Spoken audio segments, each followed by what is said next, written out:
আসসালামু আলাইকুম। আলহাজ নূর মিয়া বিশ্ববিদ্যালয় কলেজের অনলাইন ক্লাসে সকলকে আরো একবার স্বাগত জানাচ্ছি। আজ রাষ্ট্রবিজ্ঞান বিভাগের অনার্স প্রথম বর্ষের ছাত্রছাত্রীদের সাথে ওয়েস্টার্ন পলিটিক্যাল থট, পাশ্চাত্যের রাষ্ট্রচিন্তা বিষয়ের একটি সংক্ষিপ্ত প্রশ্ন নিয়ে আলোচনা করব। প্রশ্নটি হচ্ছে, গণতন্ত্র সম্পর্কে জন লকের ধারণা ব্যাখ্যা করো, অথবা জন লককে কেন আধুনিক গণতন্ত্রের জনক বলা হয়।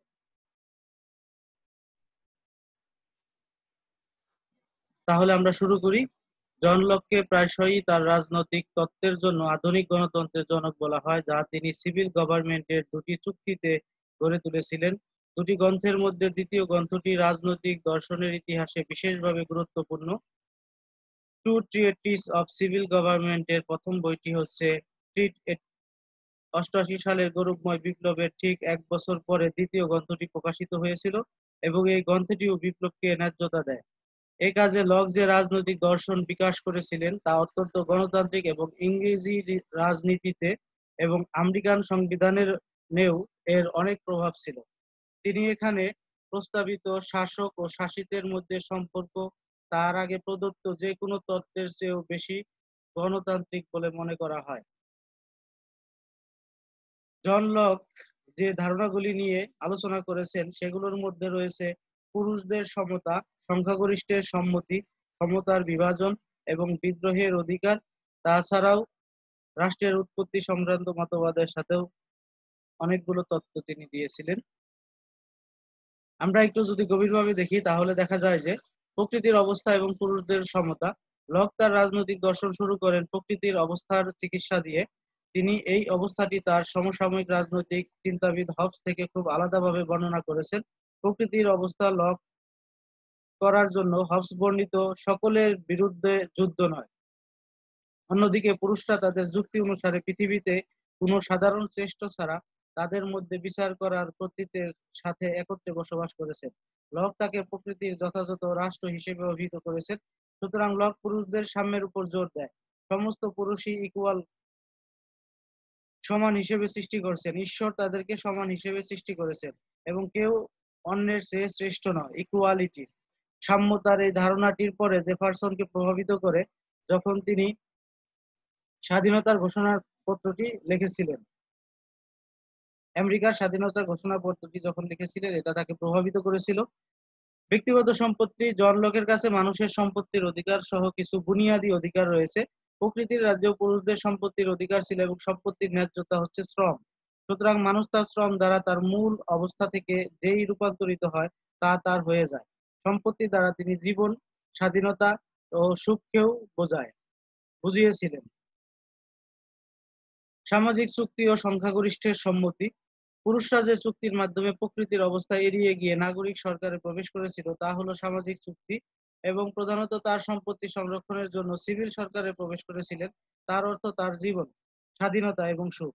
এটি স্বাধীন এবং নিরপেক্ষ বিচারক। নাগরিক সরকারও সংখ্যাগরিষ্ঠ মানুষের সম্মতির ভিত্তিতে তৈরি হয়। সুতরাং সংখ্যাগরিষ্ঠের সম্মতি তার তত্ত্বের আরেকটি গণতান্ত্রিক উপাদান। জন লক এর অনুসারে গণতান্ত্রিক উপাদান অনুসারে নিরঙ্কুশ সরকার সঠিক ধরনের সরকার নয়, কারণ এটি সংখ্যাগরিষ্ঠের সম্মতির ভিত্তিতে প্রতিষ্ঠিত নয় বা সম্মতির ভিত্তিতে নয়। সার্বভৌম শক্তি। তবে লকের সর্বাধিক গণতান্ত্রিক নীতিগুলো সার্বভৌম শক্তির তার সংজ্ঞা নিয়ে কাজ করে। সার্বভৌম শক্তি হলো সরকারের শক্তি। প্রথমে লক সার্বভৌম ক্ষমতাকে দুটি ভাগে বিভক্ত করেন, যথা আইনসভা ও কার্যনির্বাহী। আইনসভা ক্ষমতা থেকে পৃথক করা উচিত। কার্যনির্বাহী শক্তি হলো লকের দর্শনের সর্বাধিক বিপ্লবী গণতান্ত্রিক নীতি। আইনসভা বলতে সংসদকে আইন তৈরি করে, তবে আইনসভা সংস্থা সাধারণ মানুষকে নির্বাচিত করে। তাই লকের আইন সত্তা ক্ষমতা একটি বিশ্বাস হিসেবে ধরা হয় এবং তাই কেবল এটি বিশ্বাসঘাতক ক্ষমতা। সুতরাং আইনসভার ক্ষমতা যখন তাদের মধ্যে দেওয়ার বিশ্বাসের বিপরীতে আইনটি পাওয়া যায়, তখন তারা আইনসভা অপসারণ বা পরিবর্তন করার জন্য সর্বোচ্চ ক্ষমতা রাখে। এটি দ্বিতীয় মহান গণতান্ত্রিক নীতি হিসেবে বিদ্রোহের অধিকারের দিকে পরিচালিত করে। জন লকের অনুসারে জনগণের কাছ থেকে সার্বভৌম ক্ষমতার অধিকার হস্তান্তর প্রত্যাখ্যানযোগ্য এবং জনগণ বিদ্রোহ করার অধিকার বজায় রাখে। যার জন্য জন লককে বলা হয় যে বিধানসভা বা কার্যনির্বাহী সংস্থা দুটি কাজগুলিতে জড়িত থাকে সে অনুযায়ী লোকেরা শাস্তি দেওয়ার সিদ্ধান্ত নেবে। একটা লোকের হাতে সার্বভৌমত্বকে স্থান দেওয়া হয়। সুতরাং আমরা যদি সংক্ষেপে বলতে পারি তাহলে বলা যায় যে লকের মডেলটি একটি নাগরিক রাষ্ট্র নিয়ে গঠিত, প্রাকৃতিক অধিকারগুলির উপর নির্মিত এমন একটি মানুষের জন্য যা তাদের সম্পত্তি ও স্বাধীনতা রক্ষার জন্য একটি নির্বাহী ক্ষমতার প্রয়োজন হয় এবং তাদের স্বাগত জানায়। জনগণের সুবিধার্থে সরকার বিদ্যমান এবং এটি যদি প্রাথমিক প্রান্তে কাজ করা বন্ধ করে দেয় তবে প্রতিস্থাপন বা উত্থিত হতে পারে। লক প্রথমবারের মতো প্রতিনিধি সরকারের পতন করলেন। তার ধারণাগুলি আমেরিকান এবং ফরাসি বিপ্লব উভয় ক্ষেত্রে ব্যাপকভাবে প্রভাবিত হয়েছিল। তার জনগণের অধিকার সম্পর্কে ধারণা, নাগরিক সরকারের ভূমিকা উভয় বিপ্লবের বৌদ্ধিক আলোচনার জন্য সমর্থন প্রদান করেছিল। এজন্য তাকে আধুনিক গণতন্ত্রের জনক বলা হয়।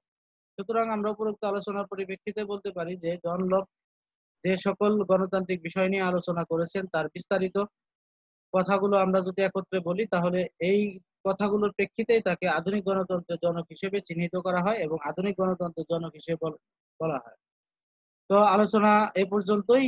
যদি তোমাদের আরো কোনো প্রশ্ন থাকে তাহলে আমার সাথে যোগাযোগ করতে পারো, কমেন্ট বক্সে লিখতে পারো। এছাড়াও তোমাদের পরবর্তীতে আরো একটি বিষয় নিয়ে অপর আর একটি ক্লাসে দেখা হবে। সে পর্যন্ত তোমরা ভালো থাকবে, সুস্থ থাকবে। এই বলে আজকের ক্লাস এখানেই সমাপ্ত করছি। আল্লাহ হাফেজ। আসসালামু আলাইকুম।